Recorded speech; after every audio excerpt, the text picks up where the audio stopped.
ఇట్లాంటి యాక్షన్ తీసుకోలేకపోయినారనుకో, ఇంకా ఎక్కువ జరుగుతాయి. ఆయన చేసింది 100% కరెక్టే. 100 కాదు 1000% కరెక్టే ఆయన చేసింది.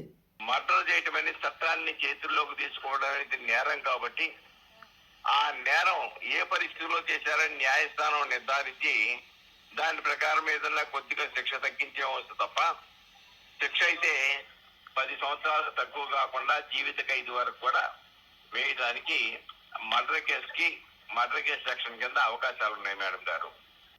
ఆయన ఏది చెప్పినాడు వింటాం.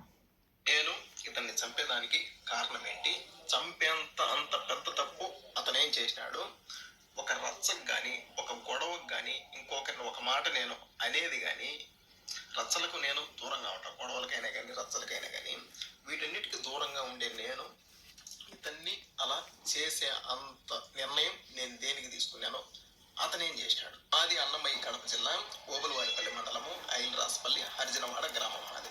ఓకే, నా కూతురు పుట్టింటాంచి 11 సంవత్సరాల నుంచి మా అత్తమామే చూసుకుంటా ఉన్నారు. ఓకే, వాళ్ళ ప్రజెంట్ అయితే ఆర్థిక పరిస్థితి బాగలేక మా యొక్క కోయేట్కి వస్తా మా కూతుర్ని వాళ్ళ చిన్న కూతురు దగ్గర, అంటే మా మరదల దగ్గర మా కూతురు బాధ్యత మా మరదలకైతే అప్పచెప్పేసి కోయేట్కి అయితే వచ్చింది. వాళ్ళు కొద్ది రోజులు బాగానే చూసుకున్నారు. ఓకే, ఒకరోజు ఏం జరిగిందంటే మా కూతురు మంచంలో పనుకోండి, ఈ మనిషి అన్నమాట. ఈ మనిషి ఏం చేశాడంటే మా కూతురు నిద్రమత్తులో ఉంది కదా అని మా కూతురు బట్టలు తీసేసి బలాత్కారం చేసి నోరు మూసిపెట్టి బలాత్కారం చేసి ఇంకా చేసేదానికి ప్రయత్నించినాడు. ఒకవేళ అరిస్తే నోరు మూసిపెట్టి ఒకవేళ ఎంత పనైనా చేద్దాము చంపేసేదానికైనా కానీ, అంటే ఆ ఆలోచనతోనే బలాత్కారం చేసి చంపేసేదానికైతే ఈ మనిషి అయితే చూసినాడు. ముందుగానే నా కూతురు నిద్ర మత్తులో ఉంది, అందులో మళ్ళీ నోరు మూసిపెట్టేసినాడు, బట్టలు తీసేసినాడు. ఈ నోరు మూసిపెట్టే తలకి ఊపిరాడకుండా భయపడిపోయింది అనమాట. ఏం జరుగుతున్నదో ఏమో భయపడిపోయి ఒకపారిగా అరిసేసింది బుజ్జమ్మ అని. మా మరదలను అయితే అరిసేసింది.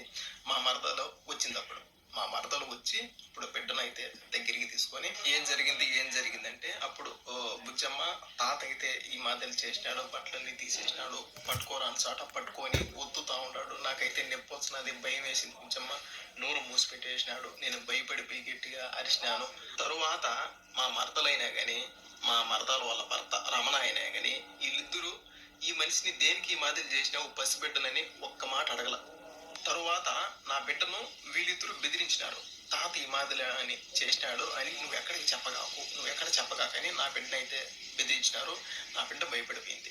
తర్వాత మా మరదలు మా భార్యకి ఫోన్ చేసి మా ఇంట్లో వసతి లేదు, నీ బిడ్డను చూసుకునేదానికి, నీ బిడ్డ నువ్వు తీసుకోబో అని ఎమర్జెన్సీగా చేసింది. మా ఇంట్లో గొడవలు గాన వసతి లేదు అనే తలికే సరే అని నా భార్యను ఇంటికి పంపించిన. బిడ్డను తీసుకురాపో, మన స్వాధీనంలో పెట్టుకున్నాం, మనం చూసుకున్నాము అని.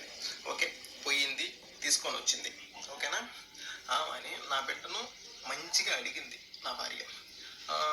అసలు ఏం జరిగింది, వాళ్ళు ఏమన్నా కొట్లాడుకున్నారా, ఇన్ని రోజులు బాగానే చూసుకుంటా ఉన్నారు కదా, సడన్గా దేనికి ఈ మాదిరైంది, నేను ఎవరికి చెప్పండి, భయపడగాకు, అసలు ఏం జరిగింది, వాళ్ళ కాళ్ళకి ఏమన్నా రచ్చలా అని నా భార్య చిన్నగా అడగడం వల్ల నా కూతురు చెప్పేసింది, అమ్మ నేను నిద్ర మత్తులో ఉన్నాను, తాత బట్టలన్నీ తీసేసినాడు, ఇక్కడ పట్టుకొని చెస్ట్ దగ్గర ఉత్తినాడమ్మా, ఇంకా చెప్పరాని ప్లేస్లో పట్టుకొని గట్టిగా ఉత్తినాడమ్మా, అరుచు అని ఇట్లా మూత పెట్టేసినాడు, ఇట్లా చేత్తో మూతేసినాడు, నాకు భయం వేసిందమ్మా, ఈ మాదిరి చేసినాను, తర్వాత బుజ్జమ్మగా చెప్పినాను అని అప్పుడు చెప్పింది నా కూతురు. తర్వాత నేను చట్టాన్ని గౌరవిస్తా. ఓకే, మనము డైరెక్ట్గా ఇలా అని వెళ్ళకూడదు, వాళ్ళ పైకి రచ్చకెళ్ళకూడదు, మనము చట్టపరంగా వెళ్దాం. ఓకే, ఓబులవారిపల్లి పోలీస్ స్టేషన్లో ఈ మాదిరిలా జరిగిందని కంప్లైంట్ అని నేను చెప్పిన. ఓకే, ఆమెని నా భార్య వెళ్ళింది, కంప్లైంట్ ఇచ్చింది. తర్వాత వాళ్ళని పిలిపించినారు. వాళ్ళని పిలిపించి ఈ మాదిరిలా జరిగిన దానికి వాళ్ళను ఒక్క దెబ్బ కూడా కొట్ల, ఏదో 2 మాటలు తిట్టి ఆమెని అక్కడి నుంచి ఇంకా మీ జోలికి మీ బిడ్డ జోలికి ఇంకా వాళ్ళు రారు అని పంపించేసినారు. ఎవరిని వల్ల ఆడ పంపించేసినారు. ఓకే, అని ఆ రోజు ఇంటికి వచ్చిన తర్వాత మరుస రోజు నా భార్య కోయేటికి రావాలి మళ్ళీ రిటర్న్. ఓకేనా, ఆ రోజు నైట్ ఏం జరిగిందంటే, నేను ఇది ఒక ఆడబిడ్డ పరువు అనమాట, ఇది ఒక సంబంధించినవి బయట పెట్టుకోకూడదు, కానీ పరిస్థితి వచ్చింది. ఓకేనా, బయట పెట్టుకునే పరిస్థితి వచ్చింది. ఓకే, తర్వాత వీళ్ళిద్దరు లక్ష్మీ రమణ వీళ్ళిద్దరు భార్యాభర్తలు మాట్లాడుకొని అంటే మా భార్య సైడ్ బంధువులకు ఫోన్ చేసి ఈ మాదల వాళ్ళ బిడ్డను మా మామ ఈ మాదల చేసినాడు, అందుకని ఓబులవారిపల్లి పోలీస్ స్టేషన్లో కంప్లైంట్ ఇచ్చింది మా యొక్క. మేము పోలీసు వాళ్ళకు డబ్బులు కట్టి కేసు కంప్లీట్ చేసుకొని మేము బయటకు వచ్చినాం. ఆయనని ప్రతి ఒక్కరికి మా భార్య వాళ్ళ సైడ్ బంధువులకి ఫోన్ చేసి మాట్లాడుతూ ఉంది. ఈ మాదిరి ఎంత పరువు తక్కగా ఉంటుంది మాకు. మా బిడ్డ పబ్లిక్ చేసేది ఇదొకటి వాళ్ళిద్దరు. నెక్స్ట్ ఇంకొకటి పోలీసు వాళ్ళకు డబ్బులు కట్టి మేము బయటకు వచ్చినాము ఈ మాదిరి కంప్లైంట్ ఇస్తే అని, అదొకటి. రెండు ఓకేనా. ఆమెని మా భార్య నాకు ఫోన్ చేసి ఈ మాదిరి అంటా ఉంది బావా, ఎట్లా అంటే సరేలేపా నువ్వు మళ్ళీ వెళ్ళు పోలీస్ స్టేషన్కి వెళ్ళు, నువ్వు మళ్ళీ పోలీస్ స్టేషన్కి వెళ్ళు ఈ మాదిరి అని చెప్పు. విన్నారు కదా బాగా. చట్టాన్ని చేతిలో తీసుకున్నాడు ఆయన.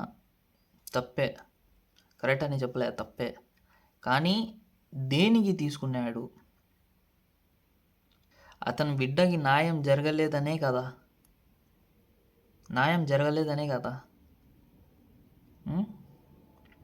అందరూ వైరల్ అయింది వీడియో, అందరూ చూసినారు వీడియో. ఎవరిది తప్పు ఉంది, ఎవరిది కరెక్ట్ ఉంది అందరూ చూసినారు. ఏమి ఒకవేళ న్యాయం జరిగింటే ఆయనకు ఇట్లాంటి పరిస్థితులు వచ్చేట. ఏదో బతుకుతున్నాడు కోయిట్లో అతను, ఆయన భార్య ఐక ఇద్దరు బతుకుతున్నారు. ఒకవేళ న్యాయం జరిగింటే కత్తి ఎత్తుతాడా? ఎత్తడు కత్తి. దేనికి ఎత్తాల్సి వచ్చింది? న్యాయం జరగలేదని. కరెక్టే కదా. ఎన్ని దారుణాలు జరుగుతున్నాయి బా, ఎన్ని దారుణాలు.